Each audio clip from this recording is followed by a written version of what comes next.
यूनान के एक प्रसिद्ध ज्यामिति विशेषज्ञ पाइथागोरस के नाम पर पड़ा है।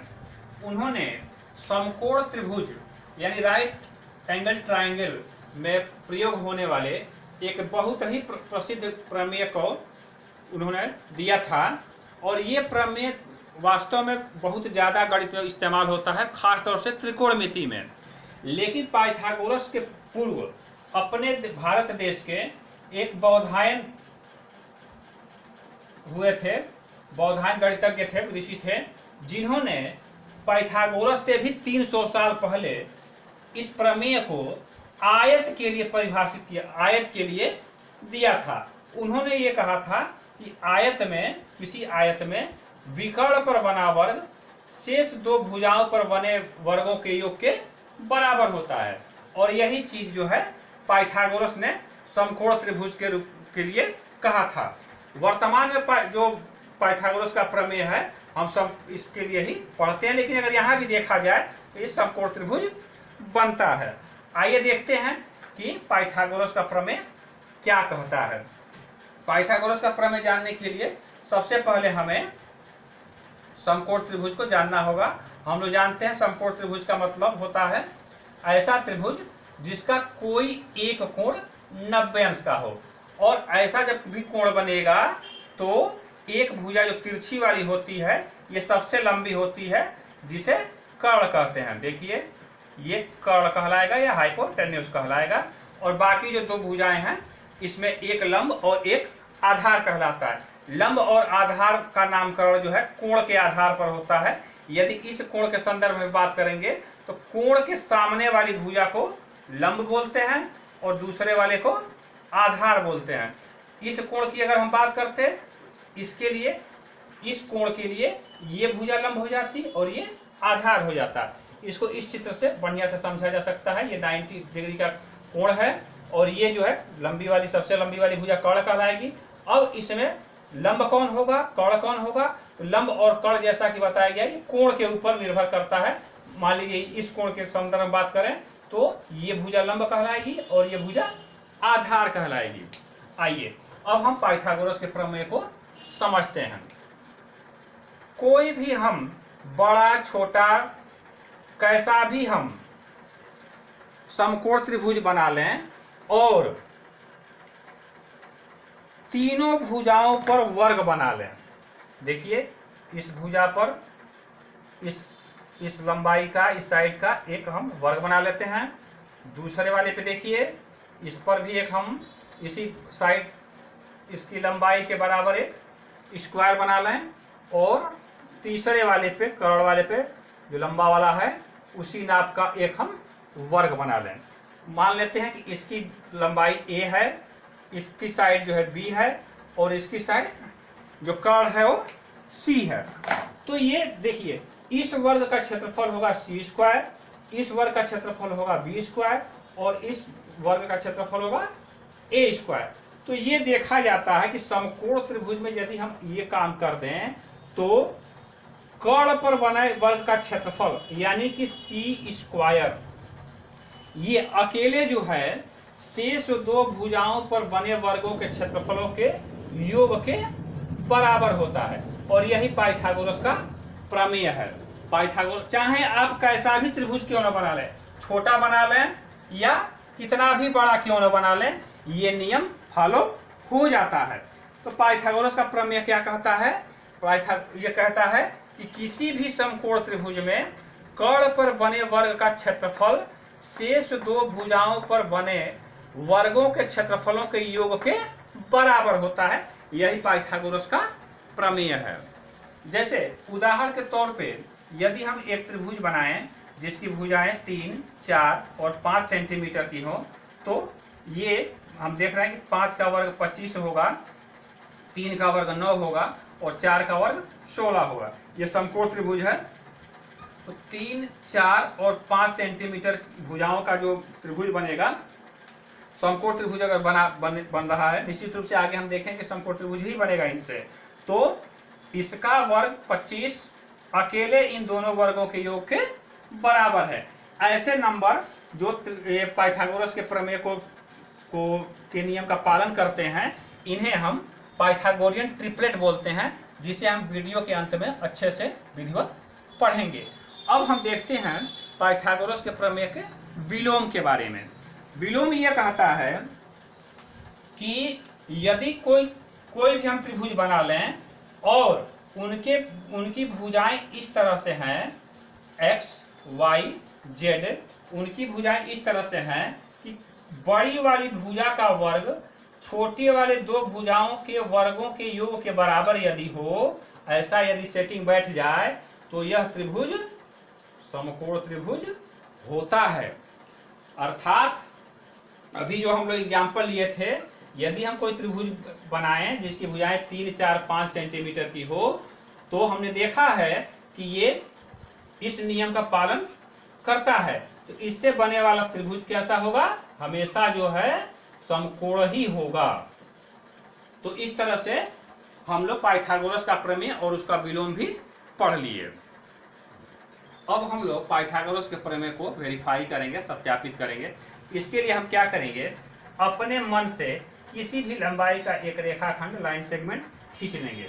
आर्बिट्रेरी लेंथ आप जितने मन करे, छोटा बड़ा आप ले सकते हैं। सीधा रेखाखंड थोड़ा सा सीधा होना चाहिए, देखने में नहीं लग रहा है, थोड़ा सीधा मैं कर देता हूं। और कितने भी लेंथ का, और उसी लेंथ का क्या करेंगे कि हम स्क्वायर बना देंगे, यानी चारों साइड्स बराबर हैं। इनमें से कहीं भी हम जहां मन करे वहां, मान लीजिए मेरा मन किया यहाँ पे, तो यहाँ से यहाँ तक की लेंथ को हम ए मान ले रहे हैं और ये बी मान ले रहे हैं। अब चारों भुजाओं पे यही इसी तरह से बंटवारा करेंगे। ध्यान क्या देंगे कि यहाँ ए लिए हैं इस साइड में, तो इतना नाप के हम यहाँ बी ले लेंगे। तो निश्चित रूप से अगर स्क्वायर है तो यह ए होगा, ये ए है तो फिर हम यहाँ बी ले लेंगे, तो निश्चित रूप से यहाँ यह ए होगा। जब ए ले लिए तो यहाँ पे हम इतनी लंबाई बी लेंगे और ये वाला ए अपने आप हो जाएगा। अब क्या करेंगे कि हम क्रम से ए से बी को मिलाते चलेंगे। देखिए थोड़ा सा देखिए, ये निश्चित रूप से एक वर्ग बनेगा। और यहाँ देखिए क्या हो रहा है, ये समकोण त्रिभुज बने हमारे। और निश्चित रूप से लंबाई दोनों साइड्स बराबर हैं। इसको हम मान लेते हैं सी। ये जो कर्ण बन रहा है ये सी हो गया। तो हमारे पास 4 समकोण त्रिभुज बने। पहला, ये लाल वाले को ध्यान दीजिएगा, दूसरा, तीसरा और ये चौथा। और बीच में काला एक वर्ग बनेगा, ब्लैक कलर का ये वर्ग है, जिसका क्षेत्रफल सी स्क्वायर होगा, क्योंकि लंबाई इसकी सी है। अब देखिए, अब हम क्या करने जा रहे हैं। देखिए यहाँ पे हम देखेंगे, हम जानते हैं कि a प्लस बी का होल स्क्वायर, ये हम पढ़ चुके हैं। क्या पढ़ चुके हैं पहले ही, कि a square plus 2ab plus B square, ये आइडेंटिटी है, सर्वसमीका है, ये हम लोग जानते हैं। अब यहाँ से देखते हैं, यह एक वर्ग बना जिसका एक साइड a प्लस बी यानी a प्लस बी है। इसका क्षेत्रफल क्या होगा, a प्लस बी का स्क्वायर, भुजा का वर्ग होता है। लेकिन यह 1, 2, 3, 4, 5 टुकड़ों से मिलकर बना है। पहला जो टुकड़ा है, देखिए पहले इसको ले लेते हैं, वर्ग वाले को। वर्ग का क्षेत्रफल है सी स्क्वायर, और प्लस ये लाल वाला समकोण त्रिभुज बन रहा है। समकोण त्रिभुज के क्षेत्रफल का फार्मूला हम लोग जानते हैं, आधार गुणे ऊंचाई बटा 2। लेकिन ऐसे ऐसे 4 हैं, चारों का क्षेत्रफल बराबर है, क्योंकि लंबाई ये जो साइड्स हैं बराबर हैं। इसमें हम 4 का गुणा कर देते हैं, गुणा करके काट लेते हैं। काट के देखिए, सी स्क्वायर प्लस 2ab, देखिए 2ab से 2ab कटा, a square plus B square बराबर सी स्क्वायर। ये हमारा पाइथागोरस का प्रमेय साबित हो गया, सत्यापित हो गया। चूंकि हम आर्बिट्रेरी लेंथ का लिए थे, किसी भी लेंथ के लिए सही है, अर्थात पाइथागोरस का प्रमेय प्रत्येक तरह के समकोण त्रिभुज के लिए सही है। अब हम लोग पाइथागोरस ट्रिक, या जिसे पाइथागोरियन ट्रिपलेट बोलते हैं, इसके बारे में पढ़ेंगे। ऐसे नंबर जैसे हमने शुरू में 3, 4 और 5 को देखे हैं, ये नेचुरल नंबर हैं। इनकी सहायता से इस नाप के यदि हम समकोण कोई भी त्रिभुज बनाते हैं तो वो समकोण त्रिभुज हो जाते हैं। ऐसे नंबर्स को, ऐसे 3 नंबर्स के समूह को हम पाइथागोरस त्रिक या पाइथागोरियन ट्रिपलेट बोलते हैं। तो सबसे छोटा जो आसान है याद करने के लिए ग्रुप 3, 4, 5 है। ऐसे ही अगला एक ग्रुप है 6, 8, 10।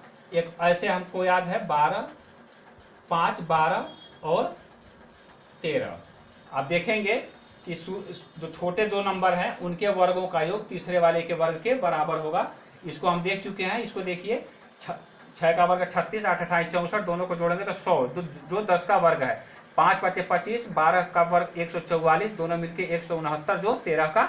इस तरह से तमाम पाइथागोरियन ट्रिपलेट हमें मिल सकते हैं और कुछ हमें इस तरह से याद भी रखने चाहिए। लेकिन इनको बनाने के कुछ नियम भी हैं, जिसमें हम पहला नियम यहाँ पे समझते हैं। ये हमने एक कॉलम बना दिया है। यदि किसी समकोण त्रिभुज के छोटी भुजाएं इस नाप की हों, n² - 1 या और 2n। n का मतलब क्या है? नेचुरल नंबर है जो 1 से बड़ा। 1 से बड़ा क्यों लेंगे कि 1 ले लेंगे तो ये 0 हो जाएगा, तो सब गड़बड़ हो जाएगा। n बराबर 2 से चालू करेंगे। अगर दो छोटी भुजाएं इस नाप की हों तो कर्ण जो है इस नाप का अपने आप हो जाता है। इसकी सहायता से हम पाइथागोरस ट्रिपलेट बना सकते हैं। कैसे देखते हैं? यदि हम n बराबर 2 रखें तो 2 दूनी 4 में से 1 घटेगा तो 3, पहली भुजा, दूसरी भुजा 2 दूनी 4 और कर्ण हो जाएगा 2 दूनी 4, 1, 5। देखिए पहला वाला आ गया। इसी तरह दूसरा देखिए, n बराबर 3 रखेंगे तो इसको चेक कर सकते हैं। n बराबर 4 रख के चेक कर सकते हैं। ये सारे के सारे जो हैं, इसको देखिए, ये 225 होगा, इसका वर्ग 64 होगा और दोनों को जोड़ेंगे तो 289 होगा, जो 17 का वर्ग है। यानी ये भी एक पाइथागोरियन ट्रिपलेट है। n बराबर 5, 6 आदि रखने के से कुछ पाइथागोरियन ट्रिपलेट निकल जाए। क्या बोल ना, ध्यान ये रखना है, कोई आवश्यक नहीं है कि सारे ट्रिपलेट इसी नियम से बन जाएंगे। ये इससे कुछ बनेंगे। और एक अगला नियम देखते हैं जो बहुत इंपॉर्टेंट है। कोई भी 3 नंबर जो ट्रिपलेट बनाते हैं, पाइथागोरियन ट्रिपलेट अगर ABC है, इनमें तीनों में किसी भी नेचुरल नंबर से अगर गुणा करने के से तो जो नया ग्रुप बनेगा, ट्रिपलेट बनेगा, वो भी पाइथागोरियन ट्रिपलेट ही होता है। जैसे एग्जांपल के तौर पे यदि 3, 4, 5 को ले लें और इनमें यदि 2 का गुणा करें तो बनेंगे 6, 8 और 10। देखिए ट्रिपलेट बना है। इसमें 3 का गुणा करने हैं तो 3 तिहाई 9, 4 चौको 16 और 4 तिहाई 12 और 5 तिहाई 15। ये भी देखिए चेक कर सकते हैं। 9, 9 81 और 144 इसका हो जाएगा। दोनों को जोड़ेंगे तो 225 हो जाएगा, जो 15 का वर्ग है। ऐसे ही इसमें आगे 4 का गुणा, 5 का गुणा, 6 का गुणा करके भी तमाम ट्रिपलेट्स निकाल सकते हैं। इसके अलावा एक और नियम है जिसको हम लोग, चलो, ट्रिपलेट लाने का एक और नियम है जिसके 2 पार्ट हैं। n यदि विषम हो, n यदि सम हो। इनको याद करना बड़ा आसान है। n यदि विषम नंबर हो तो ये नियम जो है तब चालू होता है जब n ≥ 3 हो। इस नियम का मतलब है कि पहला नंबर जो है ट्रिपलेट का, जो पहला नंबर यदि n हो, दूसरा n² - 1 हो, तो तीसरा ये वाला होगा। n बराबर 3 या उससे ज्यादा क्यों स्टार्ट करते हैं? उससे छोटी विषम संख्या 1 है, 1 को यहाँ रखेंगे तो ये 0 हो जाएगा, फिर ये सब इनवैलिड हो जाएगा। तो n बराबर 3 से हम चालू करते हैं। यानी पहला नंबर जो है यदि 3 हो तो देखिए पहला 3 हो जाएगा। दूसरे को देखिए, 3 तिहाई 9, 9 में से 1 जा 8, 8 तो 4, ये इसको 5 बनाएगा। देखिए पहला ट्रिपलेट हमारा 3, 4, 5 तैयार हो गया और हम पहले चेक भी कर चुके हैं कि ये पाइथागोरस नियम का पालन करता है। अगला हमारा विषम संख्या 5 है। 5 यहाँ रखेंगे तो पहला नंबर 5 आएगा।